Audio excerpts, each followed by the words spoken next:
That number is more than double what most experts thought were possible. No nation, no nation has ever done anything like it in all of history. Only the United States had the capacity and the will and ability to do it, and we did it today. The extraordinary success of this mission was due to the incredible skill, bravery, and selfless courage of the United States military and our diplomats and intelligence professionals. For weeks, they risked their lives to get American citizens, Afghans who helped us, citizens of our allies and partners and others on board planes and out of the country. And they did it facing a crush of enormous crowds seeking to leave the country. And they did it knowing ISIS-K terrorists, sworn enemies of the Taliban, were lurking in the midst of those crowds. And still, the women and men of the United States military, our diplomatic corps, and intelligence professionals did their job and did it well, risking their lives, not for professional gains, but to serve others, not in a mission of war, but in a mission of mercy. 20 service members were wounded in the service of this mission. 13 heroes gave their lives. I was just at Dover Air Force Base for the dignified transfer. We owe them and their families a debt of gratitude we can never repay, but we should never, ever, ever forget. In April, I made a decision to end this war. As part of that decision, we set the date of August 31st for American troops to withdraw. The assumption was that more than 300,000 Afghan national security forces that we had trained over the past 2 decades and equipped would be a strong adversary in their civil wars with the Taliban. That assumption that the Afghan government would be able to hold on for a period of time beyond military drawdown turned out not to be accurate. But I still instructed our national security team to prepare for every eventuality, even that one. And that's what we did. So we were ready when the Afghan security forces, after 2 decades of fighting for their country and losing thousands of their own, did not hold on as long as anyone expected. We were ready when they and the people of Afghanistan watched their own government collapse and their president flee amid the corruption and malfeasance, handing over the country to their enemy, the Taliban, and significantly increasing the risk to U.S. personnel and our allies. As a result, to safely extract American citizens before August 31st, as well as embassy personnel, allies and partners, and those Afghans who had worked with us and fought alongside of us for 20 years, I had authorized 6,000 troops, American troops, to Kabul to help secure the airport. As General McKenzie said, this is the way the mission was designed. It was designed to operate under severe stress and attack, and that's what it did. Since March, we reached out 19 times to Americans in Afghanistan with multiple warnings and offers to help them leave Afghanistan, all the way back as far as March. After we started the evacuation 17 days ago, we did initial outreach and analysis and identified around 5,000 Americans who had decided earlier to stay in Afghanistan, but now wanted to leave. Our Operation Allied Rescue ended up getting more than 5,500 Americans out. We got out thousands of citizens and diplomats from those countries that went into Afghanistan with us to get bin Laden. We got out locally employed staff of the United States Embassy and their families, totaling roughly 2,500 people. We got thousands of Afghan translators and interpreters and others who supported the United States out as well. Now we believe that about 100 to 200 Americans remain in Afghanistan with some intention to leave. Most of those who remain are dual citizens, longtime residents who had earlier decided to stay because of their family roots in Afghanistan.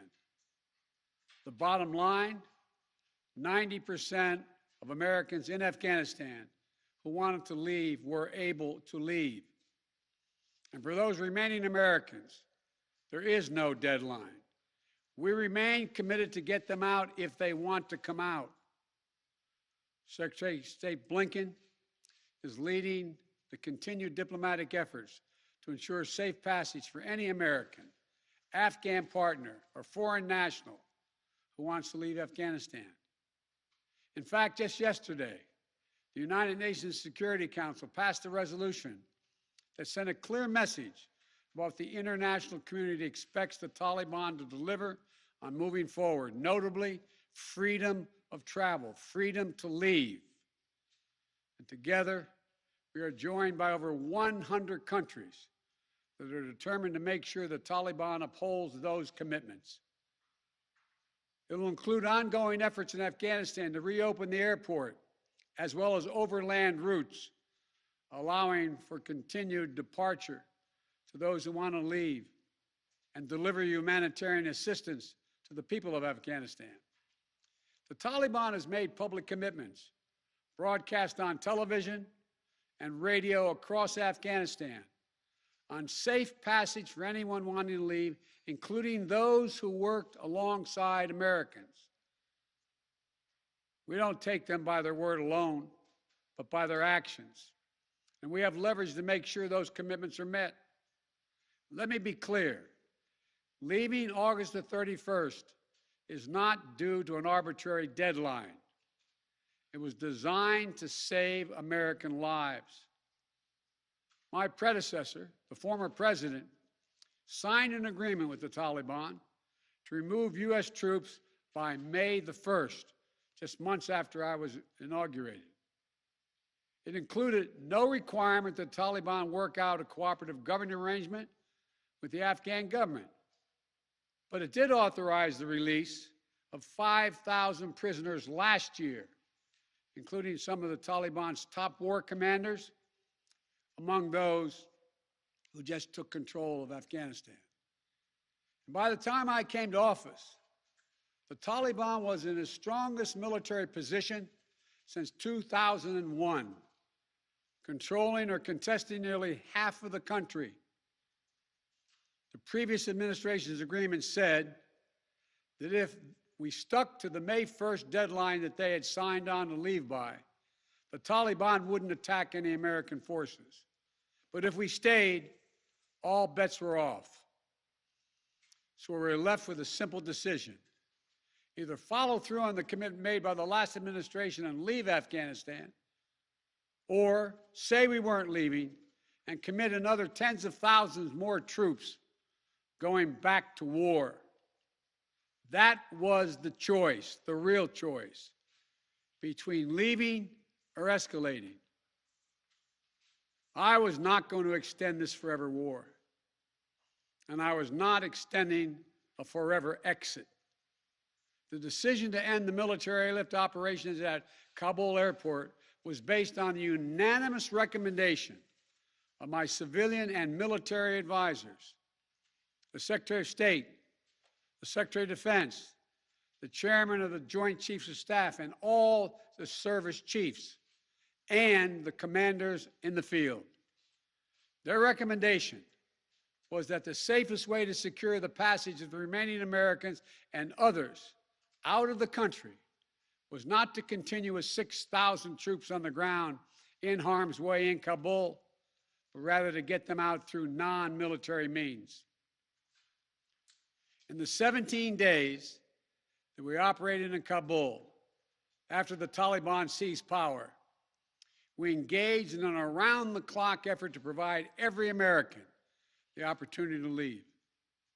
Our State Department was working 24/7, contacting and talking, and in some cases walking Americans into the airport. Again, more than 5,500 Americans were airlifted out. And for those who remain, we will make arrangements to get them out if they so choose. As for the Afghans, we and our partners have airlifted 100,000 of them. No country in history has done more to airlift out the residents of another country than we have done. We will continue to work to help more people leave the country who are at risk. We're far from done. For now, I urge all Americans to join me in grateful prayer for our troops and diplomats and intelligence officers who carried out this mission of mercy in Kabul and at tremendous risk with such unparalleled results. An airlift that evacuated tens of thousands, to a network of volunteers and veterans who helped identify those needing evacuation, guide them to the airport, and provided them for their support along the way. We're going to continue to need their help. We need your help, and I'm looking forward to meeting with you. And to everyone who is now offering or who will offer to welcome Afghan allies to their homes around the world, including in America, we thank you. I take responsibility for the decision. Now some say we should have started mass evacuation sooner. And couldn't this have been done in a more orderly manner? I respectfully disagree.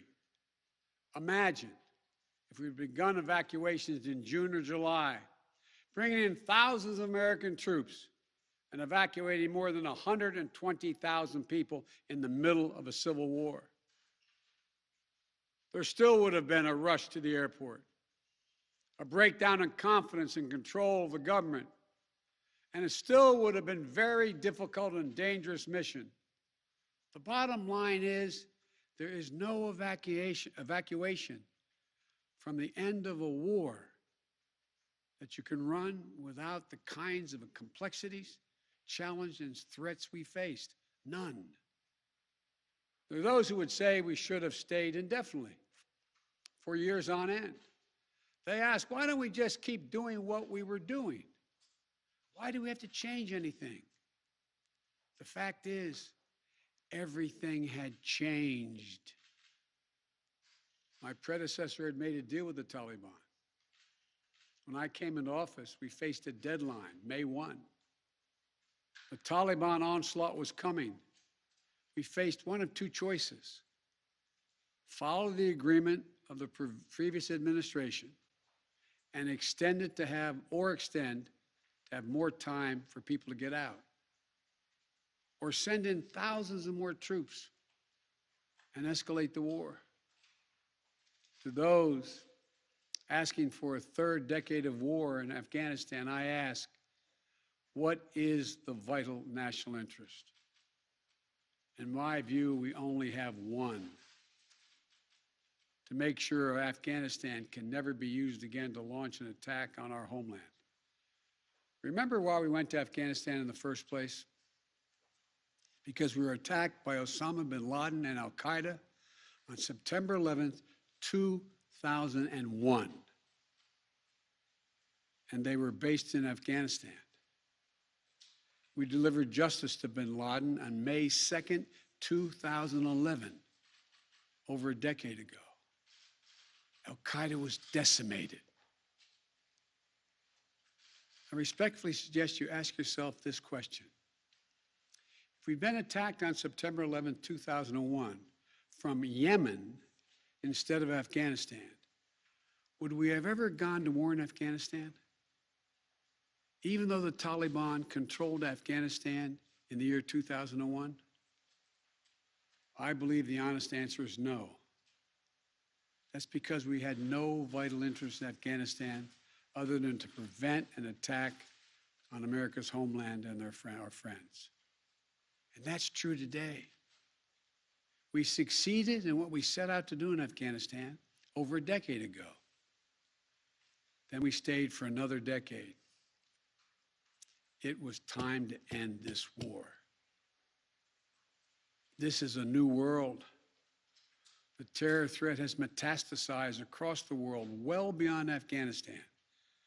We face threats from al-Shabaab in Somalia, al-Qaeda affiliates in Syria and the Arabian Peninsula, and ISIS attempting to create a caliphate in Syria and Iraq and establishing affiliates across Africa and Asia. The fundamental obligation of a president, in my opinion, is to defend and protect America, not against threats of 2001, but against the threats of 2021 and tomorrow.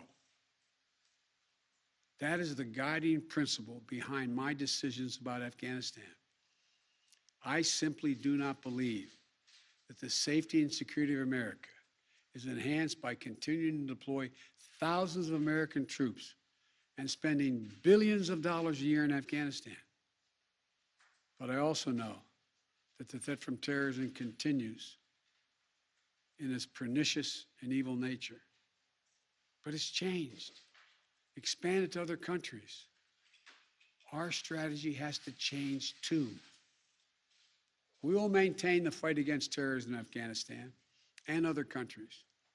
We just don't need to fight a ground war to do it. We have what's called over-the-horizon capabilities, which means we can strike terrorists and targets without American boots on the ground, or very few if needed. We've shown that capacity just in the last week. We struck ISIS-K remotely, days after they murdered 13 of our service members and dozens of innocent Afghans. And to ISIS-K, we are not done with you yet. As Commander-in-Chief, I firmly believe the best path to guard our safety and our security lies in a tough, unforgiving, targeted, precise strategy that goes after terror where it is today, not where it was 2 decades ago. That's what's in our national interest. And here's a critical thing to understand. The world is changing. We're engaged in a serious competition with China. We're dealing with the challenges on multiple fronts with Russia. We're confronted with cyber attacks and nuclear proliferation. We have to shore up America's competitiveness to meet these new challenges in the competition for the 21st century. And we can do both. Fight terrorism and take on new threats that are here now and will continue to be here in the future. And there's nothing China or Russia would rather have, would want more in this competition in the United States to be bogged down another decade in Afghanistan. As we turn the page on the foreign policy that has guided our nation the last 2 decades, we've got to learn from our mistakes. To me, there are 2 that are paramount. First, we must set missions with clear, achievable goals, not ones we'll never reach. And second, we must stay clearly focused on the fundamental national security interest of the United States of America. This decision about Afghanistan is not just about Afghanistan. It's about ending an era of major military operations to remake other countries.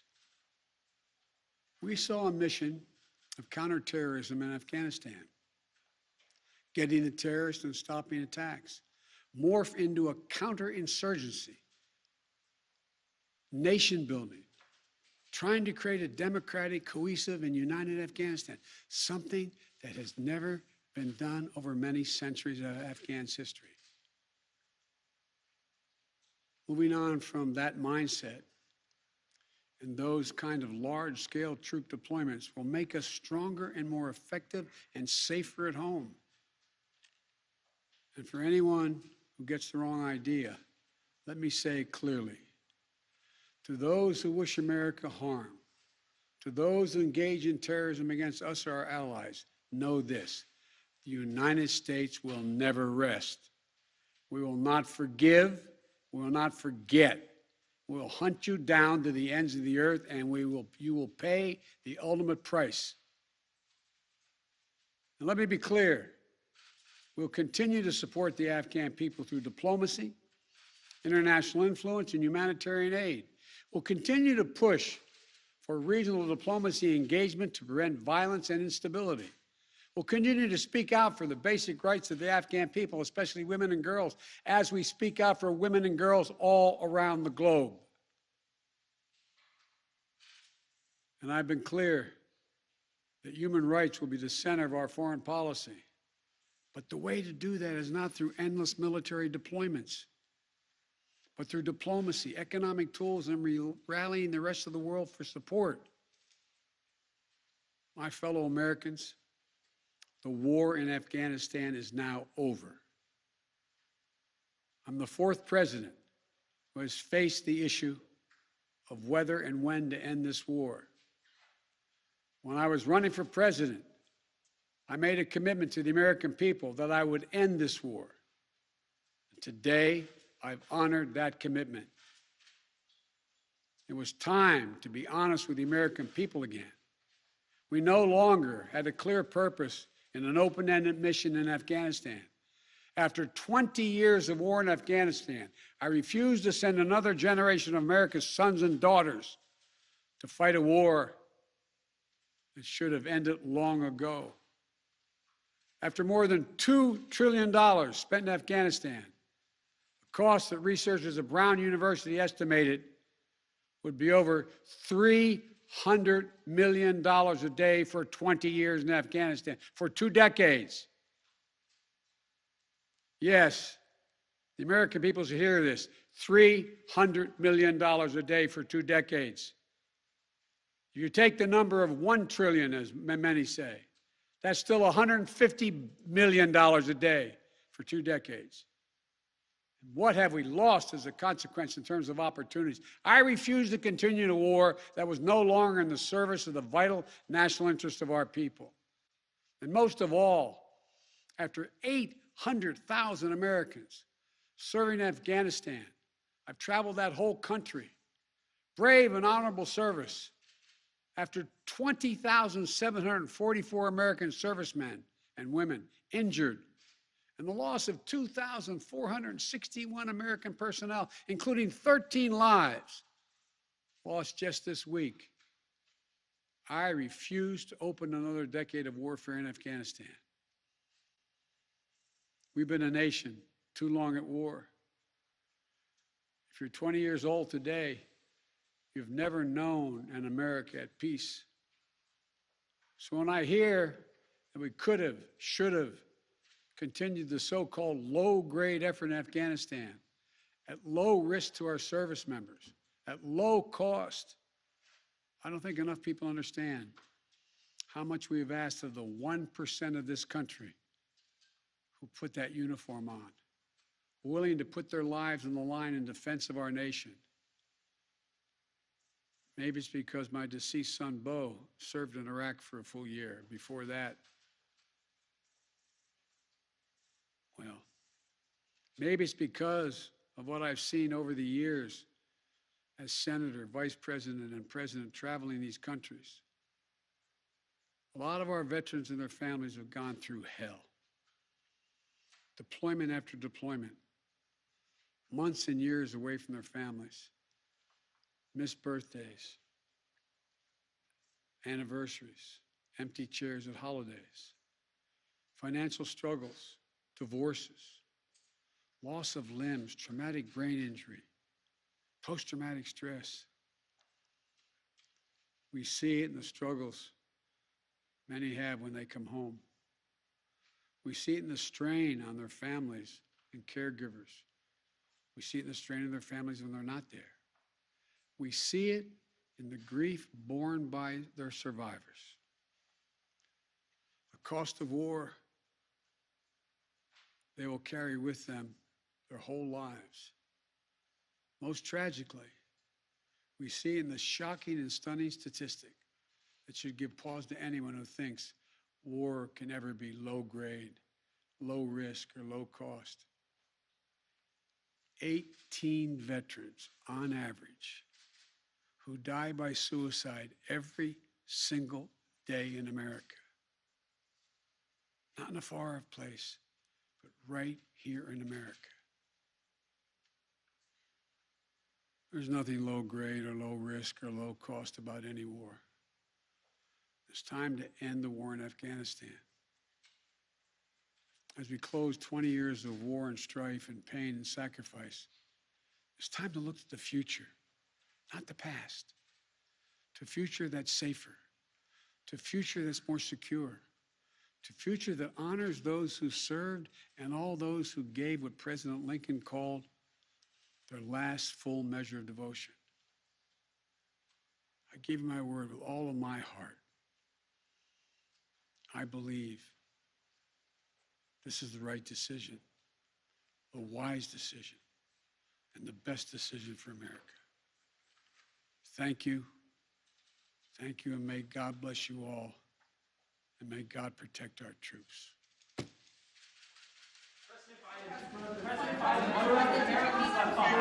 President Biden, the worst Taliban